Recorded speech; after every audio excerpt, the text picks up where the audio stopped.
도널드 트럼프가 다시 백악관으로 돌아오면서 우리 정부의 움직임도 바빠졌습니다. 윤석열 대통령은 오늘 아침 일찍 트럼프 당선인과 전화 통화를 했다고 해요. 두 정상의 첫 대화, 이런 내용이었습니다. 아침 한 8시경쯤에서 한 10여 분 통화를 했습니다. 당연히 이제 축하 인사를 먼저 하고요. 그리고 어쨌든 이런 아시아 태평양 또 글로벌 지역에서 이런 한미 동맹을 바탕으로 해서 강력한 연대와 파트너십을 갖자 하는 얘기도 나왔고요. 그리고 딱 북핵에 대한 얘기보다도 북한에 대한 관심을 좀 가지고 계신지 먼저 얘기를 좀 하셨습니다. 여기에 대해서 어떻게 할 건가. 그래서 가까운 시일 내에 만나서 방안에 대해서 하여튼 좀 얘기를 하자고 이렇게 했고요.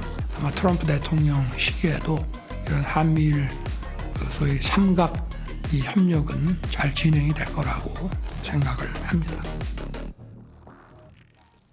자, 미 대선 결과의 파장, 오늘 깊이 있게 분석해 주실 두 분 전문가 모셨습니다. 김재천 서강대 교수님, 그리고 양욱 아산정책연구원 연구위원님 모셨습니다. 어서 오십시오. 안녕하세요. 예. 안녕하십니까.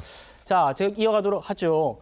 안보실에 따르면요, 오늘 아침 7시 59분부터 약 12분 동안 트럼프 당선인과 우리 윤석열 대통령 간의 전화통화가 이루어졌다고 합니다. 그런데 지금 보시는 것처럼 주목할 점은요, 일본보다 90분 더 빨랐고요. 시간은 2배 넘게 더 길게 통화를 했다는 점입니다. 역대 미국 당선인들은요, 일본 총리와 먼저 통화를 한 뒤에 한국 대통령과 통화를 해왔었습니다. 2020년에 바이든 당선인은 스가 총리와 먼저 한 뒤에 문 전 대통령과 했고요. 2016년에 트럼프 당선인은 아베 총리와 먼저 한 다음에 박 전 대통령과 했었습니다. 김재천 교수님, 네, 어떻게 평가할 수 있을까요? 뭐 좋은 일이죠. 네. 정상 간의 케미가 중요하지 않습니까? 좋은 일이죠. 네, 그래서 사실 트럼프 일기 때 아베 전 총리와 트럼프 당시 대통령과의 케미가 굉장히 좋았고 그런 이유 때문이었는지 하여튼 이 미일 관계에 상당한 훈풍이 불었습니다. 그리고 어찌 보면 지금 우리 대통령께서 먼저 통화를 했지만 사실 일본이 조금 더 그 선거 기간 내내 조금 공을 더 들였던 것이 아닌가. 아소다로 전 부총리죠. 예.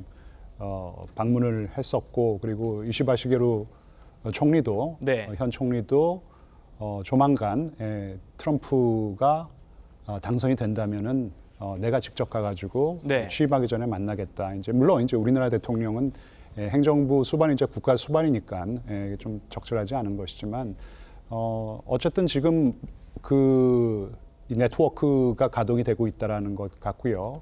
리처드 그레넬이라고 어떻게 보면 지금 트럼프 행정부의 외교 안보 실세 중에 한 명인데 이제 그분이 조금 이런 조기 통화에 조금 다리를 놓았다라는 것이기 때문에 앞으로도 계속 네트워크를 강화해 나가는 것이 중요하다고 생각합니다. 예, 양욱 의원님은 어떻게 보십니까? 조태열 외교부 장관도요, 우리 대통령과 트럼프 당선인 통화가 외국 정상들 통틀어서도 선두 그룹에 있다, 이렇게 얘기를 했고요. 일본보다 빨랐던 걸 비교해 봤을 때 아마 아시아 국가 중에는 우리가 제일 먼저지 않을까라는 추정도 나오더라고요. 예, 뭐 일단 전화 통화라도 빨리 해서 다행이라고 말씀드리겠습니다. 사실은 아까 우리 교수님께서도 말씀하셨지만 예. 아소다로가 트럼프를 만난 게 4월 23일인가 그랬을 겁니다. 그때 이제 뉴욕 트럼프 타워 가서 만났는데요. 그거 만나기 전에 이미 그해 1월에 이미 만나려고 노력을 했는데 그때 이제 아마 그 경선 일정 때문에 만남이 이루어지지 않고 그걸 인내하고 두들겨서 4월 말에 만난 겁니다. 이런 부분들을 생각을 해보면은요, 사실은 그럼 우리는 뭐 하고 있었나라고 하는 그런 안타까움이 좀 있습니다. 또한 좀 이런 부분이 있겠죠. 과거 같은 때는 우리가 뭐 예를 들어서 뭐 대기업이라든가 이런 것들을 통한 약간 그런 지원 같은 것들, 자 그런 것들이 좀 될 수가 있었는데 어떻게 된 게 지금 이제 이 나라는 그것이 불가능하게 되어버린 거죠.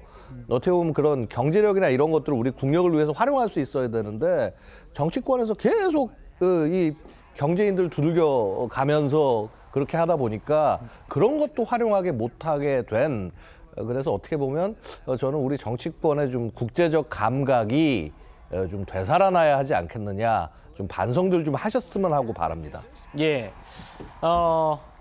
우리 대통령실은요, 이렇게 트럼프 당선인과의 통화가 빠르게 성사될 수 있었던 건 우리 정부가 트럼프 측과의 인적 네트워크를 아주 잘 다져놓은 덕분이라고 분석하고 있습니다. 들어보시죠.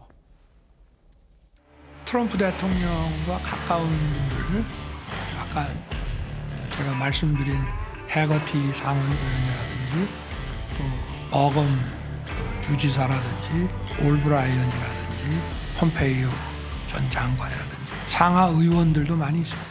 그분들이 용산에도 뭐 여러 차례 오셨고, 또 제가 다자회의에 나가면은 시간이 되면 많은 미국의 여야 상하 의원들하고도 많이 이제 관계를 맺었는데요. 한참 전부터 윤 대통령과 트럼프가 좀 케미가 맞을 것이다.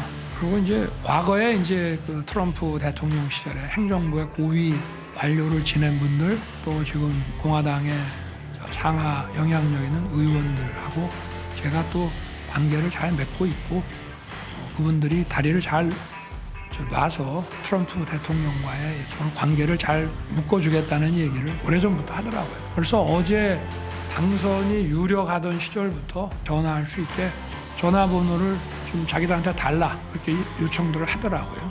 저하고 잘 아는 분들이 이렇게 해서 전화번호를 보내줬고.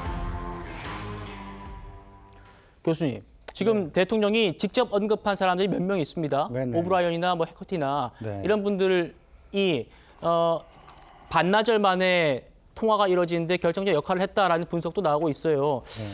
어쨌든 그동안 우리 정부가 이렇게 물밑에서 트럼프 측과도 잘 다져놓은 덕분이다라는 분석 어떻게 평가하십니까? 네, 그 어느 정도 네트워킹이 가동이 됐기 때문에 이제 이렇게 조속한 시간 안에 예. 통화가 가능한 것은 분명한 것 같고요. 근데 이제 단지 양욱 박사님께서 지적을 해주셨듯이 좀 그 트럼프 캠프에 다가가는 노력은 일본 쪽에서 훨씬 더 스킨십에 더 신경을 쓴 어떤 그런 움직임을 보였다라고 평가해도 될 것 같고요. 그래서 제가 아까도 말씀드린 게 늦지 않았으니까 지금부터라도 더 스킨십을 강화하는 것이 중요할 것 같습니다. 예.